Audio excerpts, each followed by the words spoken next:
My name is Ethan, and the most fitting way to describe myself is as someone who deeply loves and is generally courteous, always striving to fulfill his wife's every wish. It took 2 marriages for me to understand that being reserved and giving everything to the person you love can sometimes breed contempt and disrespect. I won't allow that to happen again. Some women, feeling entitled, believe they can act in secret, assuming that as long as they aren't caught, everything remains fine. They try to bury their guilt in various ways until, inevitably, they are exposed. Then, suddenly, they express regret, claiming they never intended for their partner to discover their actions or get hurt. Do they even realize what they're saying? What should we make of it when they assert they never wanted us to find out? It's as if they're confessing to betraying us behind our backs, but only feel remorse because they were caught. It's a profound insult. I'm convinced these women don't comprehend rational thinking. Emily and I met after we both emerged from failed relationships. She had spent 3 years with her boyfriend, Jason, who eventually left her for a younger, more attractive woman. Emily was devastated, her self-esteem shattered because the man she loved abandoned her. She never fully recovered from the heartbreak, and that always lingered in the back of my mind. I'm Ethan, and I'm 6 years older than Emily. I was married for 5 years to an incredibly beautiful and alluring woman who turned my world upside down. I was madly in love with her and believed I would spend my life with my ex-wife, Lily. However, she was unfaithful, carrying on affairs behind my back during a time when I was utterly devoted to her. It took me a year to uncover her betrayal, and it wounded me deeply. I left her, vowing never to let such a thing happen again. After that, I realized that trust would be a challenge for me in any future relationship. Emily and I both carried the weight of our pasts into our relationship. I was there to support Emily as she worked through her self-esteem issues, encouraging her as she focused on improving her body and appearance. She dedicated her free time to updating her wardrobe, spending hours at the salon, and taking up tennis, all with my encouragement. Over time, Emily blossomed into a confident and attractive woman. In return, knowing my history, Emily helped me regain my confidence. She constantly reassured me that I was her one true love and that she was incredibly lucky to have found me. Every day, she expressed her affection and made sure all my needs were met. Our relationship remained vibrant. We were intimate at least 4 times a week, and we continued to share kisses and cuddles on the couch. Our bond felt as strong as ever. We even started talking about the possibility of having children, convinced we were soulmates. Life seemed perfect, or at least that's what I thought. However, just a week after celebrating our 6th anniversary, everything took an unexpected turn. One morning, while checking the live feed from our home surveillance system out of boredom at work, I noticed something unusual. Emily was wearing a dress I had never seen before, and she looked absolutely stunning, something that seemed out of place for a typical weekday morning. To be clear, I wasn't spying on my wife. I simply enjoyed watching our dachshund Buddy, especially after a stressful day as a bond broker. But that morning, when I saw Emily on the screen, I felt a surge of curiosity and unease. There she was, the love of my life, dressed in a short, seductive red dress with sky-high heels. Her hair was perfectly styled, and her makeup was flawless. It had been years since I'd seen her look this stunning, and it made me anxious. So I decided to call her and ask about her plans for the day. I dialed Emily's number on my cell. "Hey, love, just sitting here thinking about you. How's your day going? Tennis today?" "Hey, darling, I miss you." "No plans today. No tennis either. Kara hurt her ankle, so I'm taking a break." That's too bad. I know how much you enjoy your games, so what's on the agenda then?" "Well, nothing specific. I might head to the gym later. How about we grab lunch together? I can swing by and pick you up." "That's sweet, love, but not today. I'm feeling a bit off, and I'm not really hungry. I'll just have a protein shake at the gym. I'll see you tonight. Love you, babe." I didn't say my usual "I love you" before we hung up, and I'm certain she noticed. I always do. But she lied to me, and I need to understand why. Even after all these years, some things are hard to accept, and my trust in Emily was being tested. I had a GPS tracker in her car that I barely used. It was installed for security reasons initially, but now, regrettably, I found myself using it to monitor my wife. As soon as our call ended, I left the office, got into my car, and activated the tracker. She was heading downtown, so I followed her. My office was close to downtown, and within 15 minutes I caught up with her. She was entering a parking garage. I parked nearby and waited by the entrance. A few minutes later, Emily, dressed to impress in high heels and a chic dress, was walking toward Fellini's, a high-end restaurant. My stomach twisted in knots as I hoped I wasn't about to relive another betrayal. Then I saw her wave to a man standing in front of the restaurant. My heart sank. I moved closer, staying out of sight, and watched as he greeted her with a kiss. They exchanged a few words, and he took her hand as they walked inside. I quickly crossed the street and peered through the restaurant window. They were standing close, arms wrapped around each other as they spoke to the hostess. Emily was leaning affectionately on his shoulder. Tears welled up, but anger quickly replaced them. I wiped my eyes, pulled out my phone, and started taking pictures through the window. Just as I was snapping photos, I saw him turn to Emily and kiss her passionately. She responded with equal fervor. The pain in my heart and the fury in my mind drove me to a dark place. Before the hostess showed them to their table, I realized who the man was. Jason, her ex-boyfriend, the one who shattered her heart. She knew how much I disliked him, how I had made it clear that she should never speak to him again, but she didn't respect that.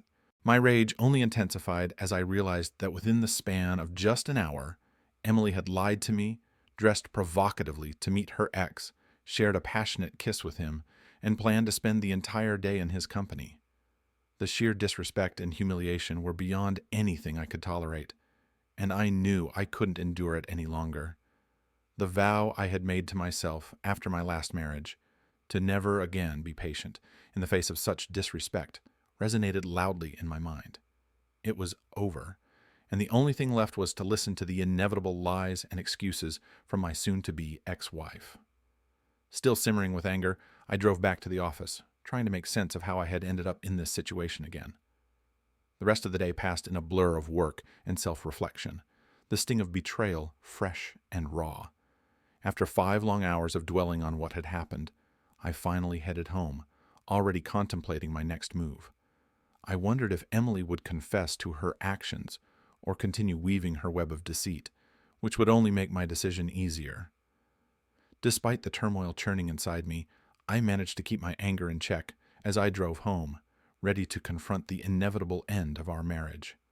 As I pulled into the driveway, tears filled my eyes as I mourned the loss of the woman I had once loved and respected.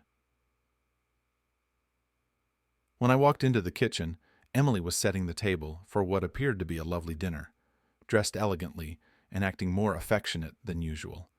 She greeted me with a warm kiss and told me how much she had missed me.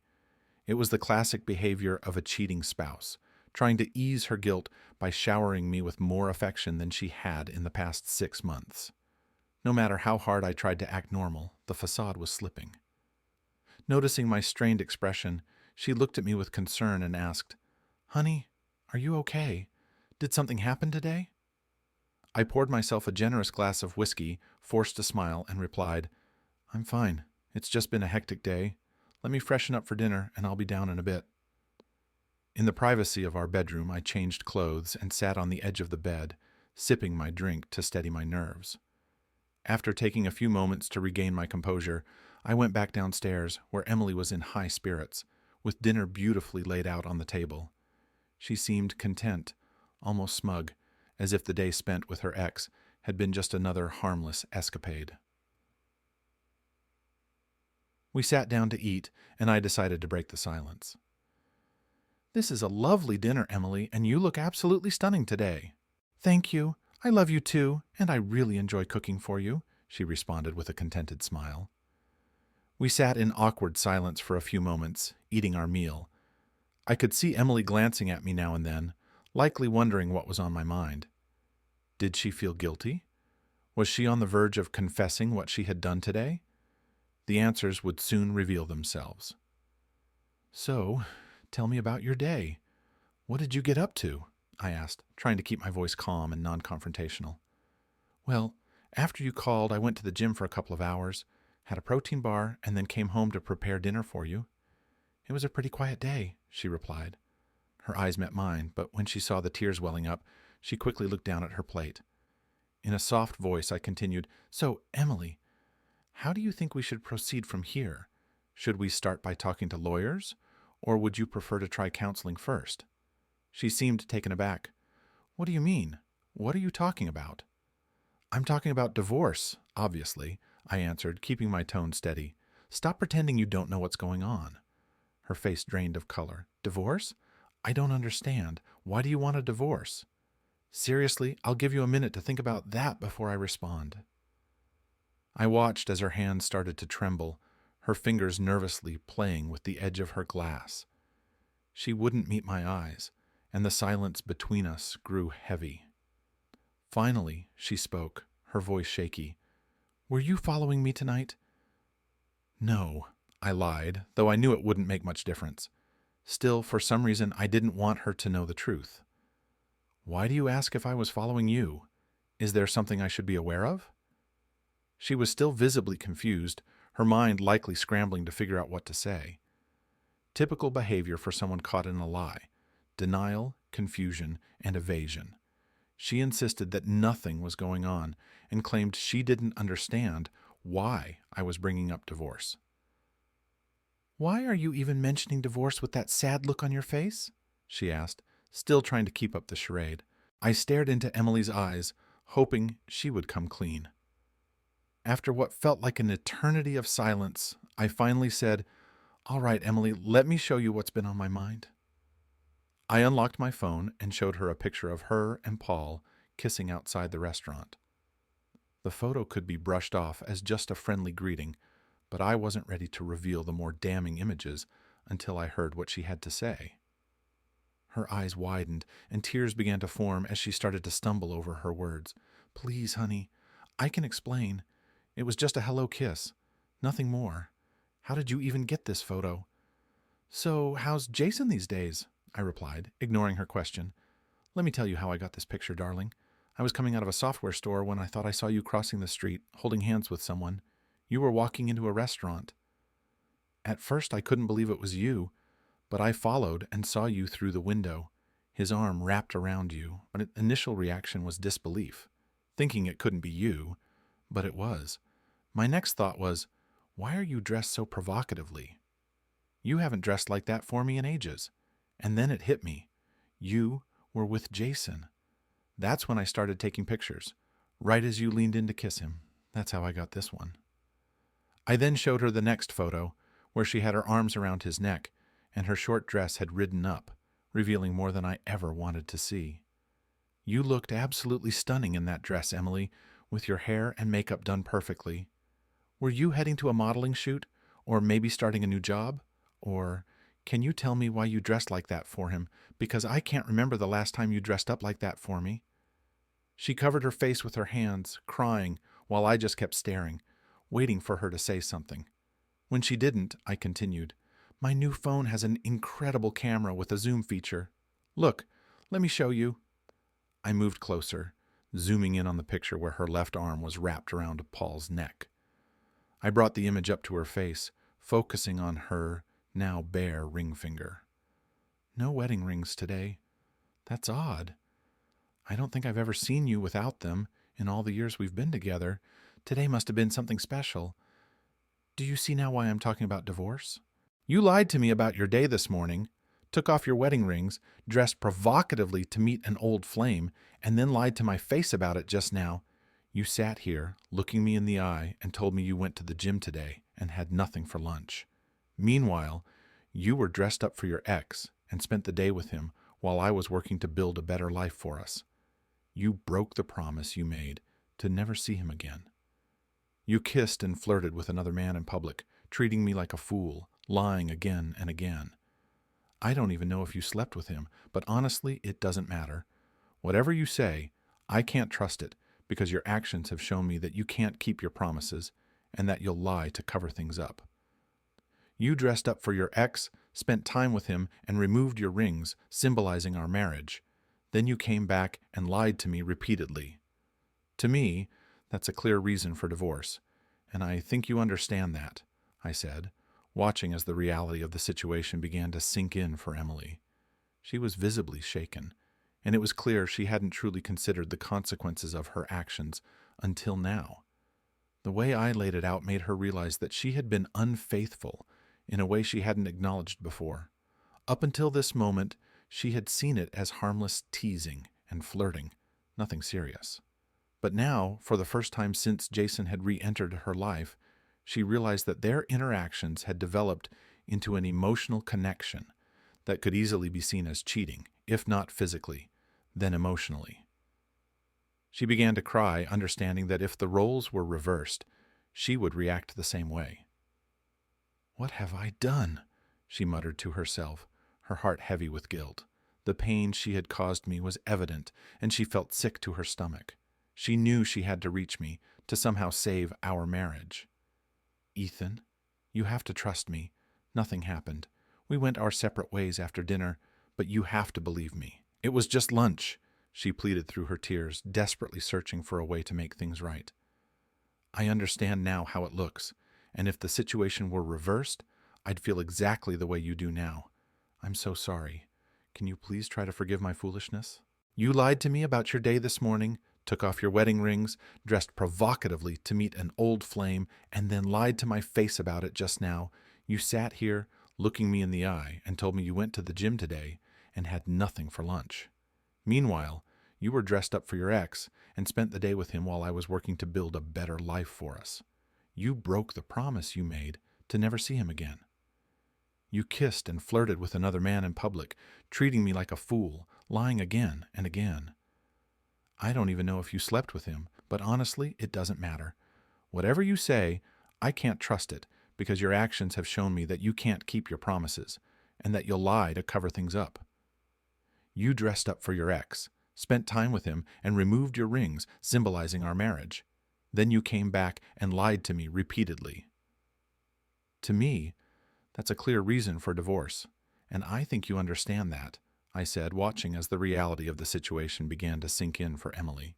She was visibly shaken, and it was clear she hadn't truly considered the consequences of her actions until now.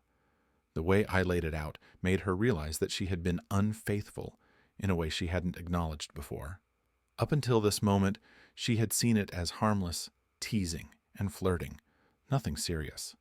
But now, for the first time since Jason had re-entered her life, she realized that their interactions had developed into an emotional connection that could easily be seen as cheating, if not physically, then emotionally.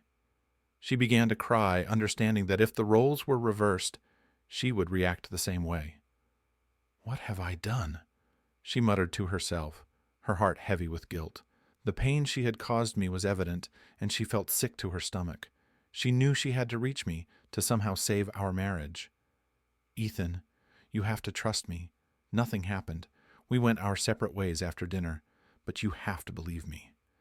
It was just lunch," she pleaded through her tears, desperately searching for a way to make things right. "I understand now how it looks, and if the situation were reversed, I'd feel exactly the way you do now. I'm so sorry. Can you please try to forgive my foolishness? It's more than just a lapse in judgment when it involves your ex-lover, someone you promised to stay away from. Explain why you dressed provocatively for him, removed your wedding rings, held hands, and kissed him. Why the repeated lies? Does our marriage mean so little to you? And yes, if the roles were reversed, you'd feel exactly the same way. Ethan, we can't let our marriage fall apart over this. Nothing significant happened. He was in town, and he asked me to lunch. I realize now I shouldn't have gone, and I know you're sensitive about him. We have a long history, and I thought one lunch wouldn't be a big deal. I wanted to show him what he missed, and how happy I am without him. Yes, I kissed him, but it was just a friendly gesture, not romantic. Please believe me, I want nothing to do with him. Let's work this out. I'll do whatever you need, really. Saying you'll do anything means nothing if you can't prove it. As Emily's hope of saving the marriage sparked a hopeful smile, she eagerly asked, "Yes, of course. What do you need me to do?" "All right, Emily, I'm giving you one chance. I want to see your cell phone." "Why?" she asked, puzzled. "If it meant nothing, then show me your phone. I need to see the texts between you and Jason." "No, you don't need to see that," she replied, looking down. She knew that if I read those messages, it would only cause more pain and expose secrets she'd rather keep hidden. Exactly what I suspected. So, let's revisit my initial question. How should we proceed? Tears formed in her eyes as she begged for forgiveness, swearing never to repeat her mistakes. The situation stirred up painful memories of my first marriage, and I was resolute this time. I wouldn't accept the lies and allow things to continue. "Wait, Ethan, just hear me out. If I give you the phone, will you promise to reconsider? You need to know that I truly love you and have never cheated on you before. Yes, I got caught up in a silly online flirtation with my ex, but it was childish and misguided. I was flattered by the attention and let it inflate my ego. I know it sounds immature, but if I give you the phone, will you promise to give me another chance?" "I can't make any promises, Emily. If you don't show me the phone, our relationship is over. I'll call Mark Wilson, the attorney I've already consulted, and have him start the divorce proceedings this week." "Can we still work on this? I want to be as open and transparent as you are. My problem has always been that I hate to hurt anyone and will avoid it if I can. Now I see that dishonesty is far worse." "Honesty and transparency were the only things that could have saved our marriage, but you weren't honest until it was too late. The fact that you only considered being upfront when you had no other option sealed your fate." As tears streamed down Emily's face, she understood how her deceit had been exposed and the damage it had caused. She realized that her emotional affair was as harmful as a physical one. Despite her promises to change, the damage was done. Our once happy marriage came to an end. We signed the divorce papers, and 3 months later, it was finalized. We sold the house, divided our assets, and parted amicably. There were no reconciliations, no grudges, just the remnants of a marriage destroyed by betrayal, lies, and lost trust. I continued to date, but after being hurt twice, I decided against marriage. Emily and Jason eventually got together, and 2 months later, Emily became pregnant. However, when Jason learned of the pregnancy, he abandoned her, saying he wasn't ready for children. The next day, Jason disappeared, leaving Emily to face motherhood alone. Her sister Debbie reported that Emily had become a shadow of her former self. Her self-esteem was shattered once again. Emily remained deeply depressed, especially after losing her baby in a tragic fall down the stairs. Her life had plunged from one of happiness to a devastating mess, all because of her vanity and selfishness. She couldn't forgive herself for destroying our marriage and losing my love and respect. Trust, loyalty, and respect are fragile. Violate one and you risk losing them all.